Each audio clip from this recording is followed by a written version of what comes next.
हमने प्रधानमंत्री आवास योजना के तहत हमने एक सपना देखा है और हमारा सपना है इस देश में एक भी परिवार ऐसा न हो जिसके पास रहने के लिए अपना पक्का घर न हो। भाइयों बहनों, बहुत बड़ा सपना मैंने देखा है।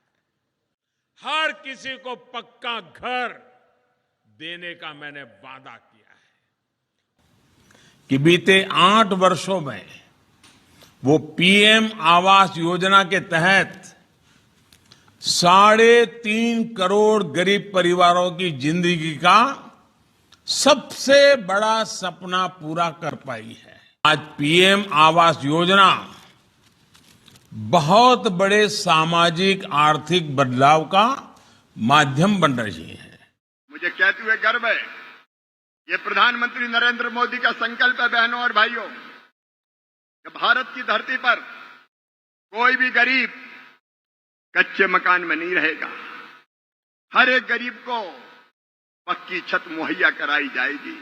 बंधू भगिनींनो, एखाद्याच्या जीवनामध्ये स्वतःचं घर मिळणं यापेक्षा मोठी अधिकारिता काही नसते। ते घर देण्याचं काम त्या ठिकाणी आपण केलेलं आहे। आपलं जे स्वप्न आहे बेघर मुक्त महाराष्ट्र, महाराष्ट्रामध्ये एकही व्यक्ती या ठिकाणी बेघर राहणार नाही, सगळे पक्क्या घरामध्ये त्या ठिकाणी राहतील। हे स्वप्न येत्या 5 वर्षामध्ये पूर्ण करायचं काम हे मोदीजींच्या नेतृत्वामध्ये आपण करतोय। देशातील प्रत्येक गरजू आणि वंचित कुटुंबाला हक्काचं पक्कं घर मिळावं यासाठी केंद्र आणि राज्य सरकारकडून विविध घरकुल योजना राबवल्या जात आहेत।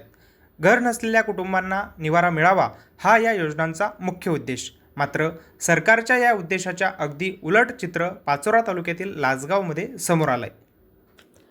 लासगाव येथील राजू चिंदू भालेराव यांच्यावर गेल्या 4 ते 5 वर्षांपासून गावाच्या बाहेर असलेल्या समाज मंदिरात राहण्याची वेळ आली आहे।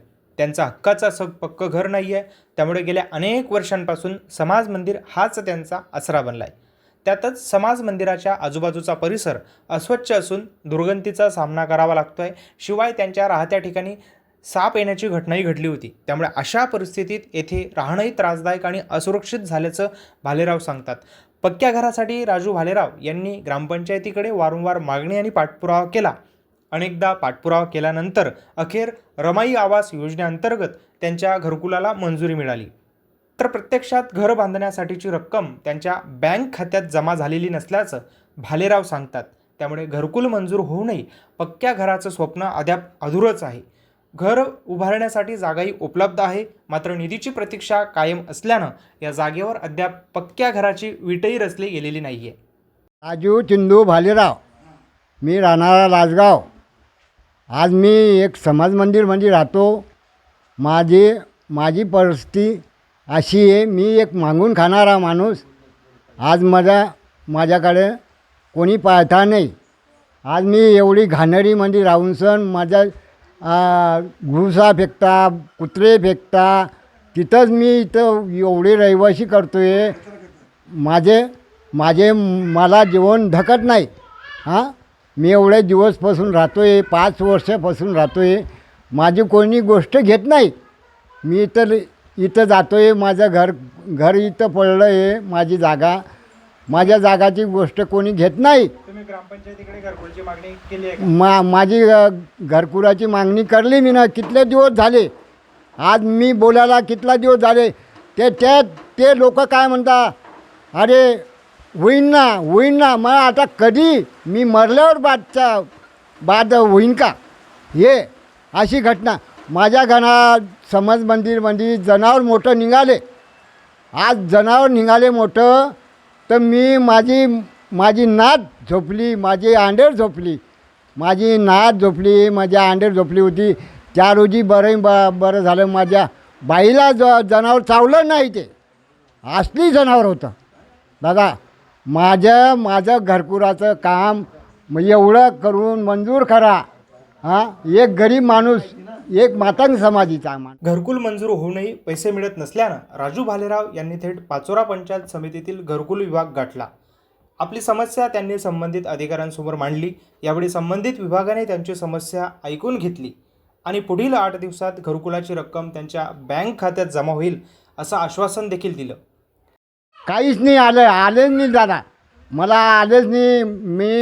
मी एवढा तपास करतो आहे, इथं जातो आहे, पाचोऱ्याला जातो आहे, काहीही नाही. माझी गोष्ट कोणीच घेत नाही.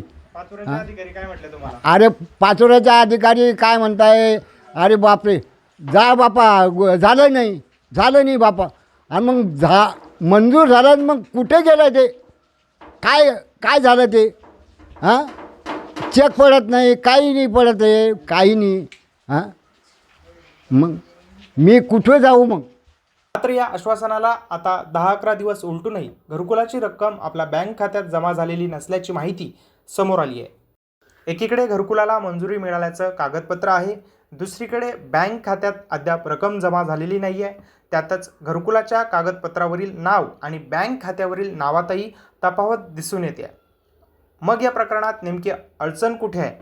नावातील तफावत ही निधी रखडण्यामागची अडचण आहे का, की घरकुलाची रक्कम जमा होण्यासाठी आणखी काही प्रशासकीय प्रक्रिया बाकी आहे?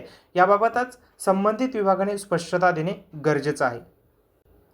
सरकारच्या घरकुल योजनेचा उद्देश गरजू कुटुंबाला पक्कं घर देण्याचा आहे.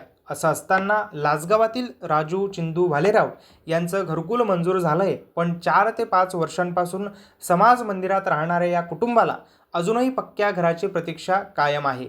यामुळे मंजूर झालेल्या या घरकुलाची रक्कम खात्यात कधी जमा होणार आणि राजू भालेराव यांचं पक्क्या घराचं स्वप्न प्रत्यक्षात कधी साकार होणार असा प्रश्न या निमित्ताने उपस्थित झाला आहे. चंद्रकांत दुसाने, सुवर्ण खानदेश लाईव्ह न्यूज, पाचोरा.